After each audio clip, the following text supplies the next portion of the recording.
Namandabts, namandabts, namandabts, namandabts, namandabts, namandabts, namandabts.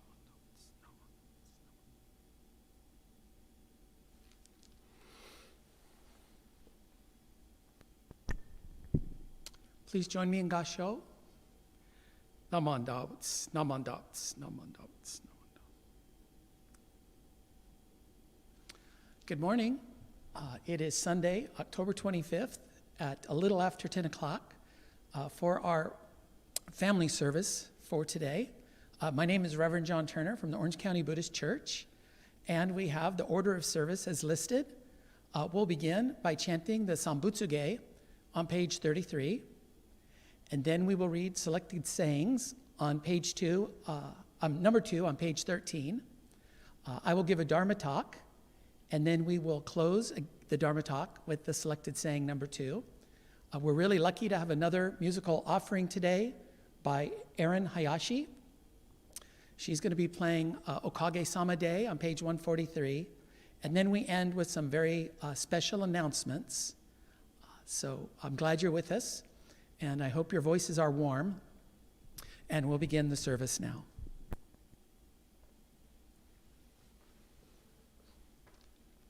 Namandabats, namandabats, namandabats, namandabats, namandabats.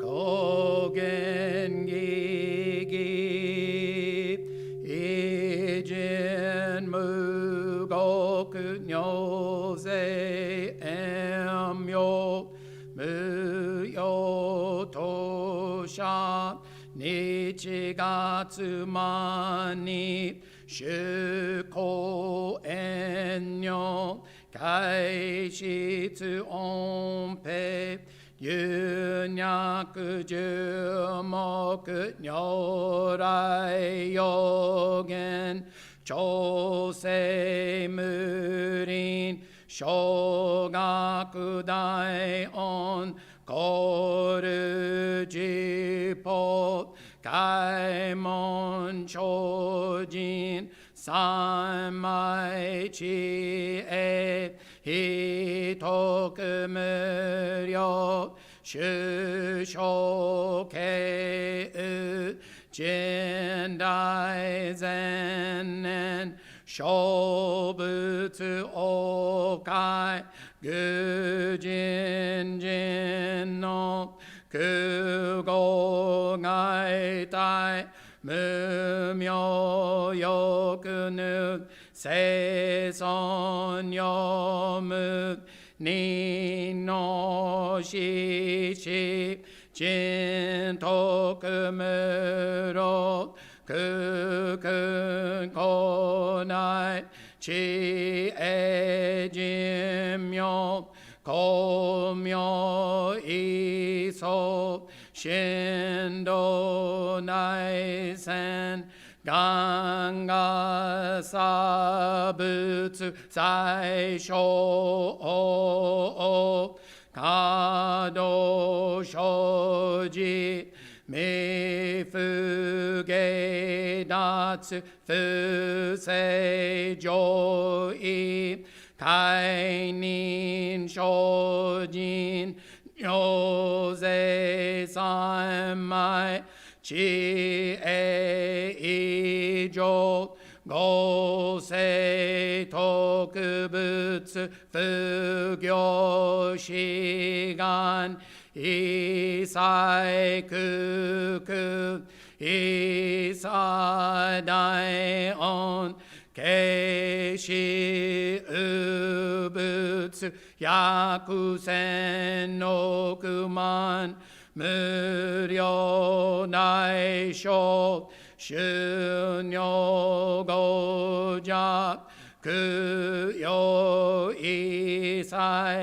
shito shobutsu funyo gudo kensho fugyaku hinyo gojak 小仏世界不不可計無種節道公明師匠変死小国尿税精進異人難路老が差仏国土第一公主奇妙道場調節国如内音に無闘争がと愛民道達一切四方来生新熱症状糸が国経楽安穏古物神妙世が心象発願の日力少々欲自法生存知恵無下上路子孫知が信行経路心死上空読中が教書人年中不芸ナマンダブナマンダブナマンダブナマンダブナマンダブナマンダブがんにしくどく平等性一切道本母内一心往生安楽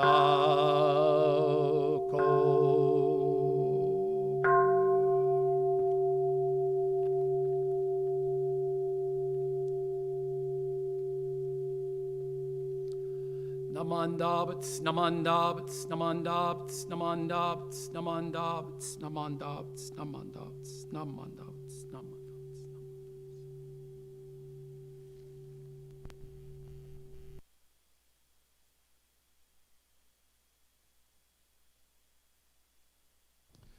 So, for today's talk, I want to discuss this phrase, that we can't think our way out of this. Or you might look at it as, don't overthink it. There was a movie I saw in 2001 entitled A Beautiful Mind with Russell Crowe. And it was about a professor, a brilliant mathematician who was having emotional issues and difficulties. And it really helped me understand the path and how difficult it is for us to make progress when we're not seeing things clearly. So I'd like to go over that today. So when I first came to OCBC, I had read a couple books, and they almost always start with the Four Noble Truths and the Eightfold Path. And coming from another religious tradition, I immediately thought of the Eightfold Path as something analogous to the Ten Commandments. So I saw right view, right thought, right speech as rules or tasks or something I had to do or achieve to be able to realize insight. But these are hard. There's 8 of them. And my young son once came home from Dharma school and said that he was thinking about these 8. And he said to me, it seems like you need to do all 8 simultaneously. You can't conquer right thought and then move on to right speech. He said you have to do all these at the same time. How could you have right thought if your speech is always negative and angry? So this makes this task pretty difficult, especially if you're struggling and you're angry or you're frustrated. How do you take on this huge task from the get-go, right out of the gate? And then the Buddha talks about this a lot. One of our big problems, the reason why we go and buy books on Buddhism, is that our views are inverted normally. And this is why we have difficulties. We often see things upside down. When we look at things, we see them backwards. And so if this is our predicament, how hard would it be to do the Eightfold Path immediately? The Buddha also talks a lot about the fact that our views tend to be extreme. We usually have views, like he would say, on being or non-being, of true and false, of right and wrong. And this is going a lot right now in the culture wars in our country. We all have polarized ideas. Things are black and white. And we're staying away from the middle. Middle of the road is usually a negative phrase in the West. But usually when you see 2 sides of an issue at the same time, likely the solution is and not or. But it's difficult to do that if you're seeing things using an extreme viewpoint. So what the Buddha is trying to get us to do with right view is to see the world right side up. But it's difficult to do that when our views are inverted. And then right thought, we really want to see a world of becoming, a world of interconnections, where ideas influence one another, where we can have critical thinking and look at facts without emotion. So there's kind of 2 ways of getting from the top condition of suffering to the bottom 2 conditions of insight. And in our culture, what we tend to do is we tend to dive into Buddhism head first. We lead with our mind. We look for beliefs, we look for rules, and we try to think our way out of it. We try to understand Buddhism as a belief system or a philosophy. But when we're seeing things upside down or in extreme ways, the mind is actually the problem. So we're trying to solve our emotional and mental state with our mind. And so that can make things quite difficult. So I wanted to talk about the movie A Beautiful Mind. It's about a mathematician named John Nash. He was an American mathematician. He went to Princeton, and he made fundamental contributions to game theory. And game theory doesn't mean monopoly or bridge. Game theory is how groups organize and how they try to optimize their expected outcomes and value. So it's about strategy and what strategy do we use to optimize our return on our investment. And this can be interpersonal, it can be economic. So he worked on game theory.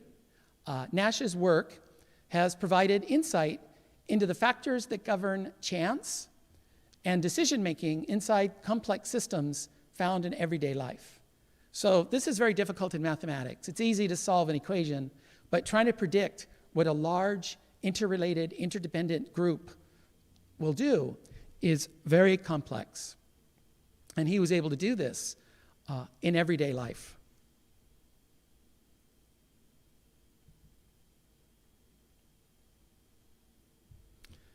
So in 1978, Nash was awarded the John von Neumann Theory Prize for his discovery of non-cooperative equilibria, now called the Nash equilibria.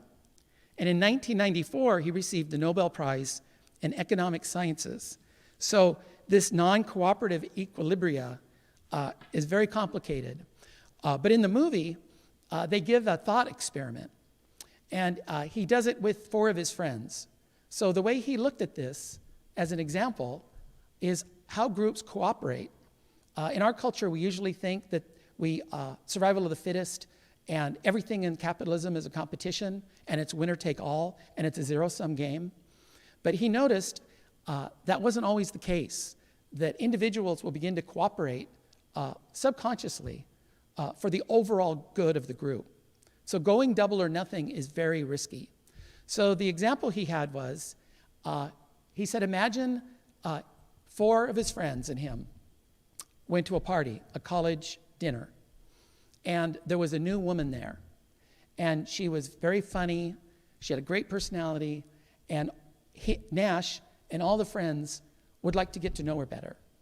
And they all wished to take her out on a date. So he noticed that they could all compete and try to win her heart. But the fear of that is that it's possible that none of them will succeed, and they'll all come up empty. And it's also possible that the winner will alienate all of his friends. So what he found more often than not is that the 4 or 5 friends would actually all get to know her in friendship, and they all benefit that way. They keep their male friendships by adding a new feminine friendship to their group. Rather than being competitive, it is a cooperative equilibrium, because it's in each person's best interest to make a new friend, rather than maybe lose all your friends.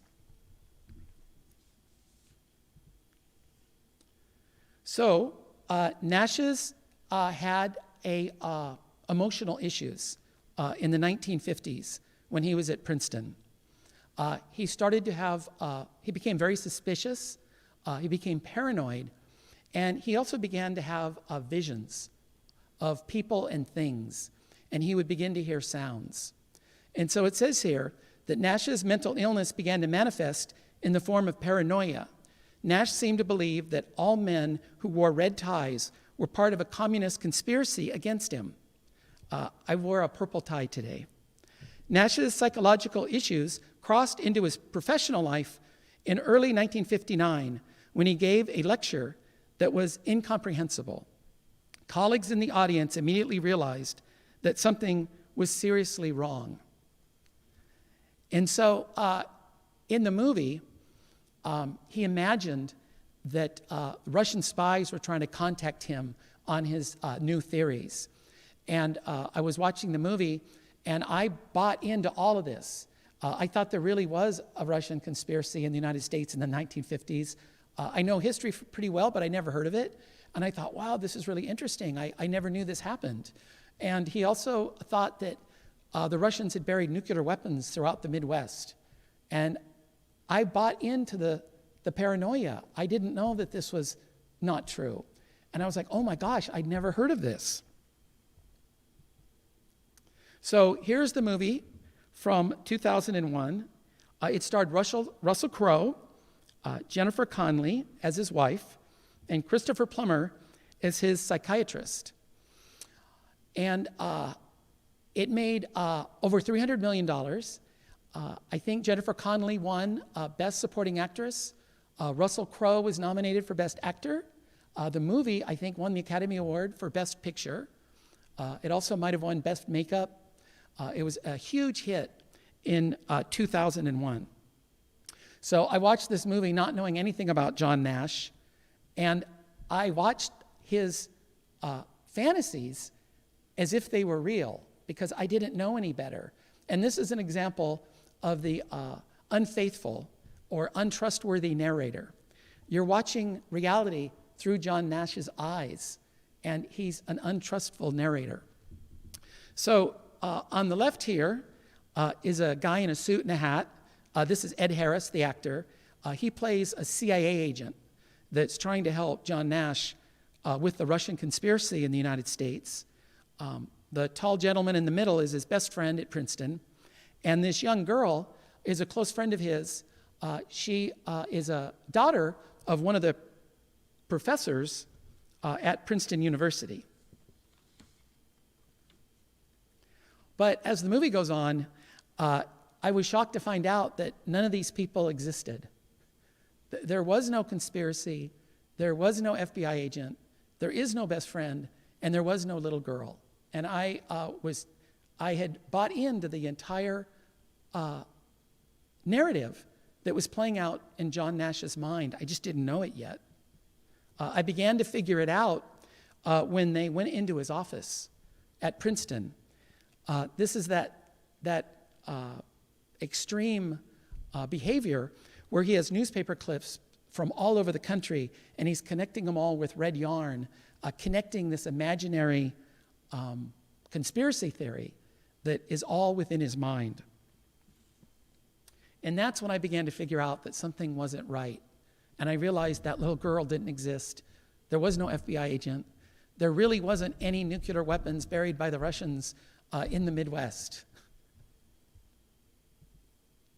So what happens is, this was kind of the key to the movie for me, and it really helped me appreciate Buddhism. They're having an intervention here. Jennifer Connelly, his wife, Christopher Plummer, the psychiatrist, and Russell Crowe as John Nash, they're explaining to him, and there's subtitles too, that he's in deep trouble and that he needs a path. He needs a prescription. He needs the Four Noble Truths. He needs the Eightfold Path to see things clearly. And Nash has always figured things out. He's a brilliant mathematician. I programmed all the time. That's what we do. We use our minds and we figure out problems. I found out that we love puzzles. And so Russell Crowe doesn't want treatment. He denies medication. He believes he can figure this out on his own. And Christopher Plummer tells him, it's never going to work. He goes, you can't figure this out because your mind is the problem. So I'm going to play this short clip. It was hard to find. I've thought about this clip since 2001. No. Has to be another way. Schizophrenia is degenerative. Some days may be symptom-free, but over time, you're getting worse. It's a problem. That's all it is. It's a problem with no solution. And that's what I do. I solve problems. That's what I do best. This isn't math. You can't come up with a formula to change the way you experience the world. All I have to do is apply my mind. There's no theorem, no proof. You can't reason your way out of this. Why not? Why can't I? Because your mind is where the problem is in the first place. I can do this. I can work it out. All I need is time. Is that the baby? Baby's at my mother's, John.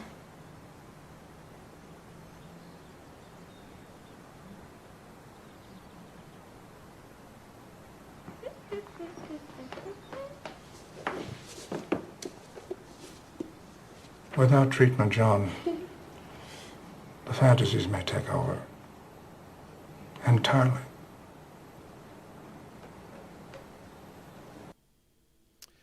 So that was kind of shocking at the end, where he thinks he hears his child crying, but his child is at his mother's house. And then his little friend, that little girl, is in the background playing. But the baby's not there, and the little girl's not really there. And he says, if I just apply my mind, I can figure this out. And he says, no, you can't, because your mind is the problem. So there's another way of looking at the Eightfold Path. So rather than trying to think our way out of seeing upside down and viewing things with an extreme black and white point of view, we can begin to have right view, seeing the world right side up, and also see the world of becoming not as practices, but as attributes or characteristics that we don't achieve, but that we receive. So we still have to make conscious effort. It's just that the results we're looking for are unconsciously manifested. So this is a different way of looking at the Eightfold Path. Rather than tasks for the mind to achieve, these are characteristics that one realizes through practice. So this is kind of what I remember when I practice. When we sit in meditation or we chant, we're not the thinker. We're using our bodies. And Buddhism uses the body to calm the mind.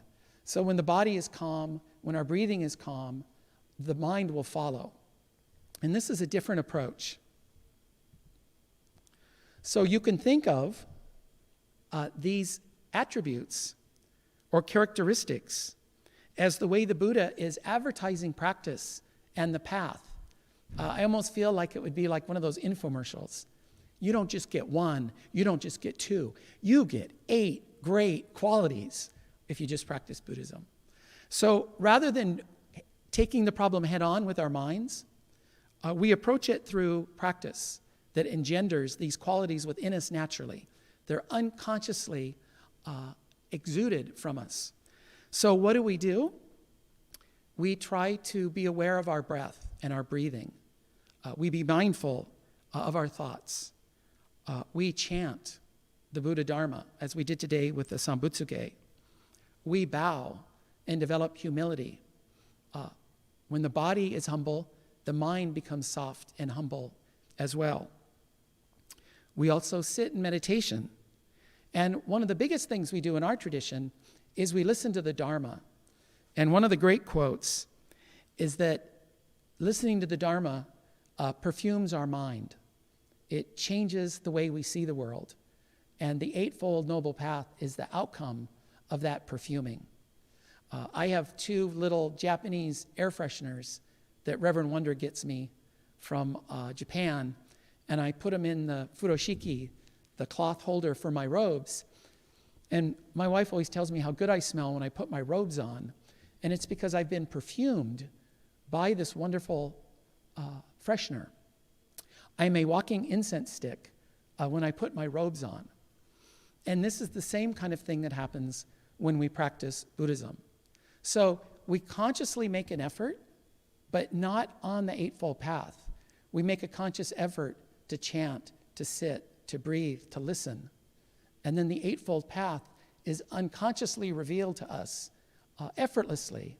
It has a huge effect on us in a very organic, internal way. So rather than leading with our heads and thinking about this as tasks or things we have to accomplish to achieve insight, I would suggest that if we practice with our bodies, this is what we will begin to exude effortlessly and unconsciously. All 8 will arise simultaneously. And you may not notice improvement because it's effortless, but people will begin to notice that you seem calmer. You seem to be a better listener. You seem to be self-aware.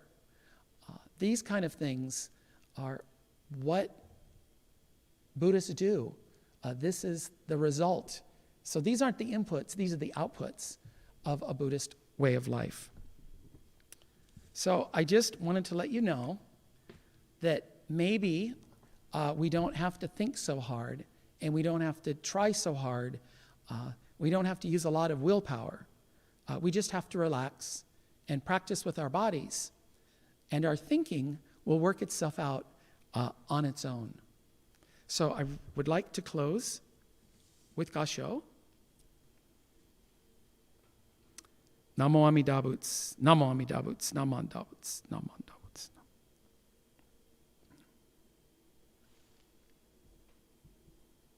And again, we will close with this selected saying, page 13, number 2. I hope my talk helped it make more sense. To be foolish and to recognize that one is a fool is better than to be foolish and imagine that one is wise. So long as a man cannot control his own mind, how can he get any satisfaction from thinking such thoughts as, this is my son, or this is my treasure? A foolish man suffers from such thoughts. Namo Amida Butsu, Namanda Butsu, Namanda Butsu, Namanda Butsu.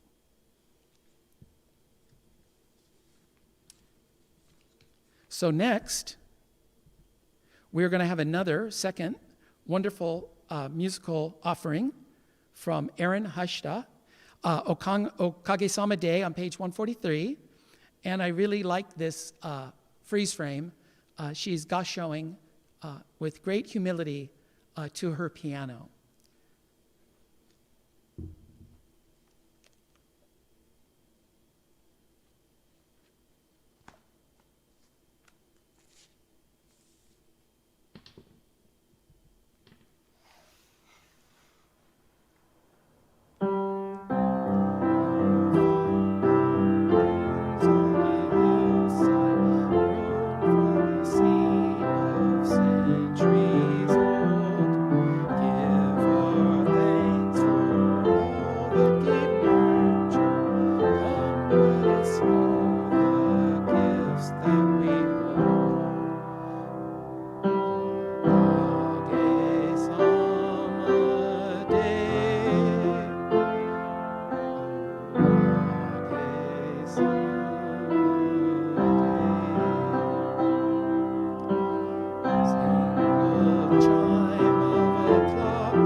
Thank you very much, Erin. That was beautiful. So now for our announcements. On October 10th, 2010, just a little while ago, there was I get these acronyms mixed up, the Federal Dharma School Teachers League Service Award recognitions for 2019-2020 school year. So our Dharma School is still going on during COVID. We're using Zoom, we're using online content, we're using Google Classroom. All of our Dharma School teachers in the BCA are working very hard. And I know for a fact, because I have a lot of contact with Vista and OCBC. So it was really wonderful to see that we had 4 Dharma School teachers receive service awards. So the 10 years of service, so this is 10 years teaching Dharma School, Janet Sakahara from the Orange County Buddhist Church. And then 25 years of service at the Vista Buddhist Temple, Terry Omori. And then another 25 years of service, also at the Vista Buddhist Temple, Sally Yasukochi and her dog. And then the fourth, 25 years of service by Mary Hiroshima. And this is kind of interesting. The 25 years were spread across West Covina Buddhist Temple, which is Higashi, and the Orange County Buddhist Church, which is Nishi. So they were able to combine her years of service, and she reached 25 years. And each received a Federation of Dharma School Teachers League certificate, and it was signed by the Bishop of the BCA, Reverend Marvin Harada. And then they also received, for 25 years, an okesa, or a Montoshiki show, from the BWA. So at 25 years, they received this wonderful okesa. And I came to OCBC with Irene Yamanishi from the BWA to give Mary Hiroshima her certificate and her Montoshiki show. We all wore gloves, we all social distanced, and we all had masks on. And Richard Hiroshima came, and he took images, and he also recorded it. So I would like to show that to you now.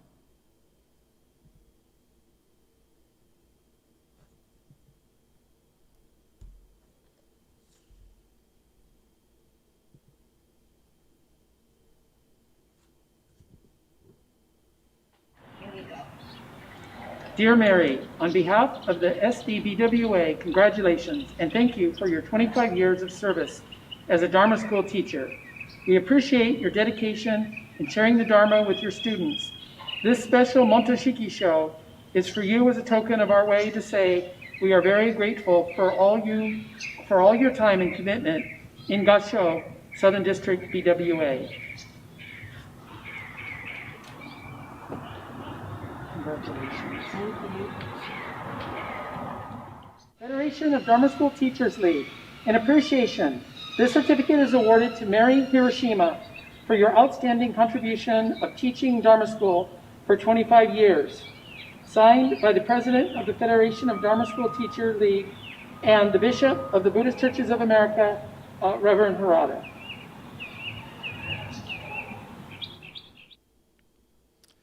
So congratulations for all four of you.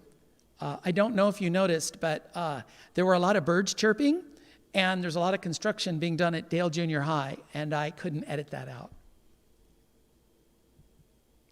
And then we have one last announcement. We have two fundraisers going on right now. The first one, the order deadline is November 7th. These are the Tomo Iki t-shirts. They are available online. There's females, small, medium, and large, men's, and youth. And then a new fundraising drive is called Sangha Strong Bento. And so this is starting. The order deadline is November 11th. There's traditional bento or vegetarian plate. It's $15 each. And for seniors, 85 years and older, it's only $10 each. And the links to both of these are on the flyer here, and you can purchase and order online. These fundraisers are really important to the survival of the Buddhist temples due to COVID-19. I also, in the description of the YouTube view channel, the view page for this live stream, I also listed two links. There's a link to donate to OCBC, and there's a link to donate to the Vista Buddhist Temple. It's PayPal, my favorite. So usually at the end of service, we come up and we do osaisen. We offer incense and we donate. So this is like your little virtual osaisen box that you could click right after you watch the video. So if you could join me in Gasho. Namo Amida Butsu, Namanda Butsu, Namanda Butsu, Namanda Butsu. Thank you very much. This concludes today's service.